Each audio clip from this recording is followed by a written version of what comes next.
तो दोस्तों कल मैं ये जो 350 रुपये का ज़हर पी के आया हूँ। मैं नाम नहीं लूँगा क्योंकि एक दो साल बाद जब आप लोग इस रिव्यू को देख रहे होंगे तो वो फिल्म तो बहुत ही कहीं दब खप गई होगी। तो वो जो ज़हर पी के आया हूँ उसको डिटॉक्स करने के लिए, डिटॉक्स होता है ज़हर उतारना। मैं सोच रहा था कि मैं क्या करूं, तो ये जो क्लासिक्स वी मस्ट वॉच को आप लोग इतना ज़बरदस्त प्यार दे रहे हैं, वहाँ किसी ने कमेंट लिखा था कि सर यतीम फिल्म के बारे में बोलिए। एक तो मेरा नाम राहुल है, तो मैं अक्सर अपना नाम बोलता नहीं हूँ, तो आप लोग मुझे राहुल बुला सकते हैं। सर्वर अंग्रेज़ों ने एक स्टार्ट किया था, ट्रेडिशनल के जो गुलाम होते हैं वो अपने से बड़े को सर बोलेंगे। तो खैर, आप में से जिन लोगों को मालूम नहीं है उनको बता दूं कि मुल्क आज़ाद हुए 77 साल हो चुके हैं, तो आप लोग मुझे राहुल कह सकते हैं। खैर, कमिंग बैक, आज मैं बात करूंगा अपनी इस favourite classics we must watch में, क्योंकि इसमें आप जैसे कुछ बहुत प्यारे लोग आके मेरे से बहुत अच्छे ढंग से बात करते हैं कि आपने देखो ये गलती कर दी, लेकिन हाँ ये बात है, या मुझे याद दिला देते हैं कि उस फिल्म में वो चीज़ भी थी। जैसे किसी ने, जब मैंने घायल का वी मस्ट वॉच किया क्लासिक्स वी मस्ट वॉच में, तो किसी ने कहा कि मैंने बैकग्राउंड म्यूज़िक की वजह से वो फ़िल्म 3-4 बार देखी, और मैं बिल्कुल अग्री करता हूँ, क्योंकि just briefly going back to Ghayal, क्योंकि मैं घायल का बहुत बड़ा चरसी हूँ। वो फ़िल्म मेरे लिए चरस जैसी है। वो जो स्पेशली वो जो सीन है ना, जब वो कैप्टन डेका के अड्डे पर आकर सनी देओल अटैक करता है, और फिर जब बलवंत राय के लिए मार्केट में एक ट्रैप लगा के रखता है, वो मोची बन के बैठा हुआ है उनमें से एक वगैरह, जब ये अटैक शुरू होता है कैप्टन टेका के अड्डे पे, या इधर वो जो बैकग्राउंड म्यूज़िक बजता है, वो बैकग्राउंड म्यूज़िक सुनने के लिए भी मैंने वो फ़िल्म कम से कम 10-15 बार देखी है। खैर, कमिंग बैक क्विकली टू यतीम। यतीम, हम बहुत सारी ऐसी फ़िल्में हैं, हम सबकी होंगी अपनी अपनी फेवरेट फ़िल्में, जो जब आईं तो वो फ्लॉप हो गईं, और हम में से हर एक के पास कुछ ना कुछ रीज़न होता है कि क्यों फ्लॉप हो गई। यतीम सनी देओल की एक ऐसी फ़िल्म है जिसको मैंने जितनी भी बार देखा है, बहुत सारे लोग डकैत को काफ़ी ऊपर रखते हैं, लेकिन मैं यतीम को कहीं भी डकैत से 19 नहीं मानता। बल्कि सॉरी अगर कुछ लोग गुस्सा हों, मैं तो यतीम को डकैत से आगे की फ़िल्म मानता हूँ। मुझे आज तक समझ नहीं आया कि यतीम फ़िल्म बॉक्स ऑफिस पर क्यों नहीं चली। इसमें हर एक चीज़ थी। बाप को अनफेयर ढंग से मरवाने वाले इंसान के खिलाफ बदला, बाप की मौत का असली ज़िम्मेदार कौन है ये ट्रैक करना, एक अनाथ डाकू के बच्चे को पालने का एक इमोशनल एंगल, राजस्थान की खूबसूरती पर जेपी दत्ता ने कई फ़िल्में बनाई हैं, गुलामी, बँटवारा, बॉर्डर, लेकिन यतीम में जो सिनेमैटोग्राफ़ी है ना बॉस, कई-कई सीन में आप सीन भूल के सिर्फ़ उस सीन को देखेंगे।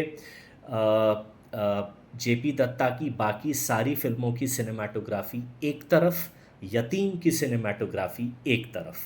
तो ख़ैर, मैं पहले आपको इस फ़िल्म की कहानी बताऊँ। कहानी ये है कि कहानी खुलती है कुलभूषण खरबंदा के कैरेक्टर इंस्पेक्टर शिव कुमार यादव से, जो फ़तेहपुर सीकरी में तैनात हैं। और आप में से जो लोग नहीं जानते, वो ब्रिज का जो एरिया, जैसे ब्रिज मंडल बोलते हैं ब्रिज भाषा में, वहीं का हूँ, मथुरा का रहने वाला हूँ। फ़तेहपुर सीकरी, आगरा, भरतपुर राजस्थान, अलीगढ़, मथुरा, अगर मेरी नॉलेज गलत नहीं है तो शायद झांसी वगैरह भी, शायद, मैं रिस्क नहीं लेना चाहूँगा, ये लोग ब्रिज में आते हैं शायद। तो फ़तेहपुर सीकरी और उसके आसपास के एरिया की खूबसूरत शूटिंग है इस फ़िल्म में। खैर, इस फ़तेहपुर सीकरी थाने पर वो जो एक सलीम चिश्ती की दरगाह है, उसको खबर मिलती है इस इंस्पेक्टर को कि डाकू उजागर सिंह की मन्नत पूरी हुई है, कि उसे बेटा हुआ है। थोड़ा-थोड़ा ये हिस्टोरिकली भी ड्राइव करती है ना, जैसे वो बादशाह अकबर के बारे में कहते हैं कि उन्होंने सलीम चिश्ती की दरगाह पे बेटा माँगा था तो उन्हें बेटा मिला।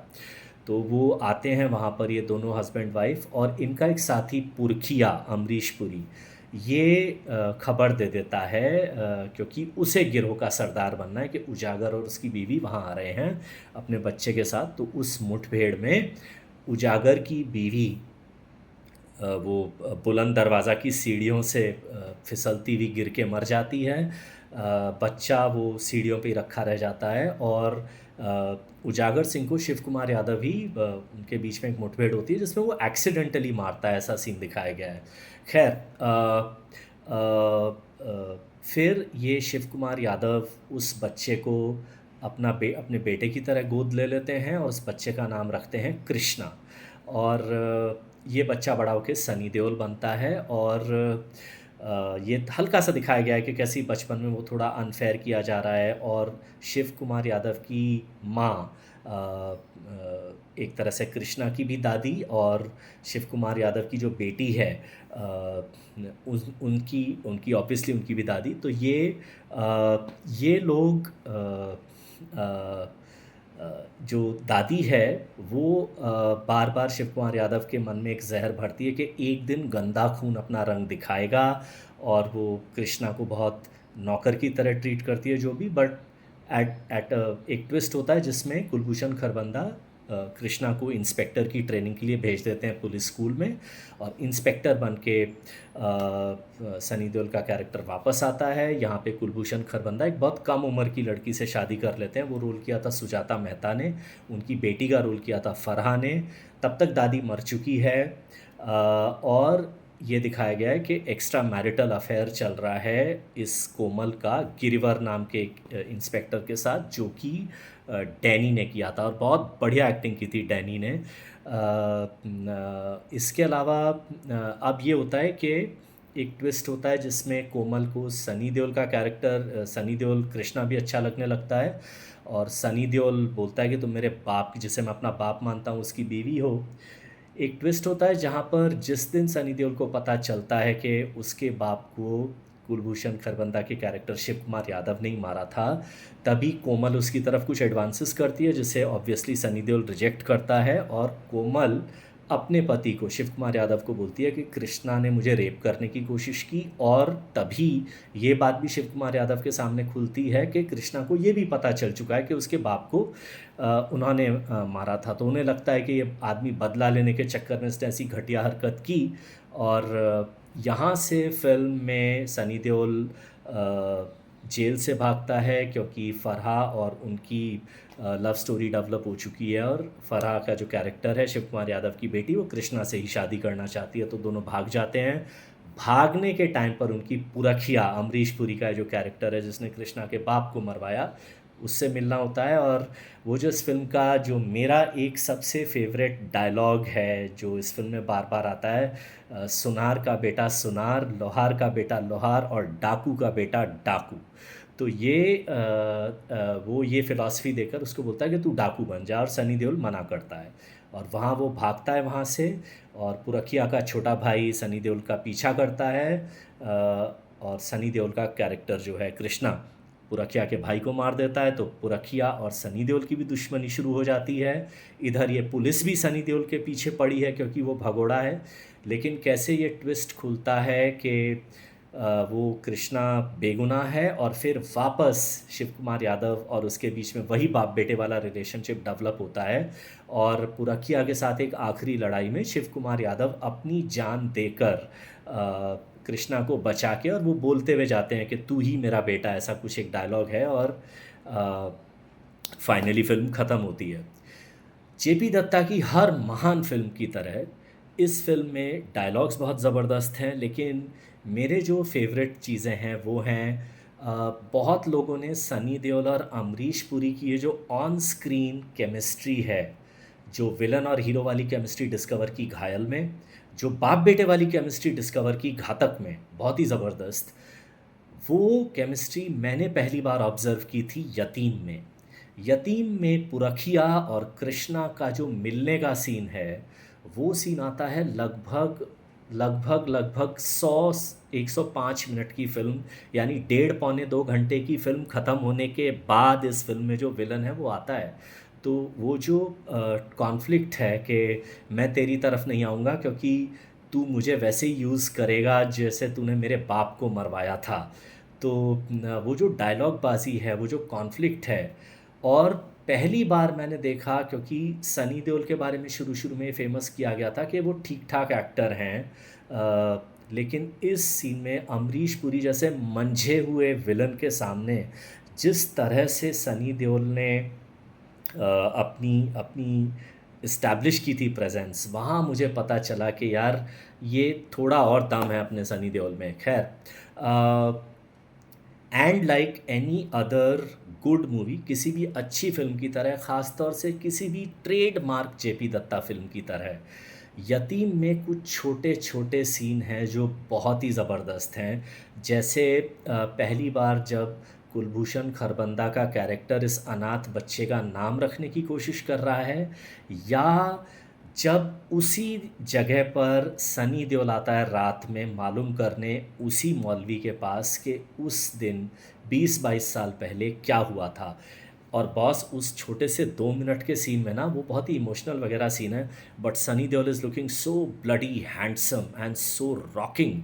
अगर आप वो सीन देखो ना, मतलब जिसमें वो उस मौलवी से पूछ रहे हैं कि उस दिन क्या हुआ था, और फिर अचानक उन्हें पता चलता है कि वो यतीम बच्चे हैं जिसको शिव कुमार यादव ने उठाया था, और वो उजागर सिंह का बेटा है।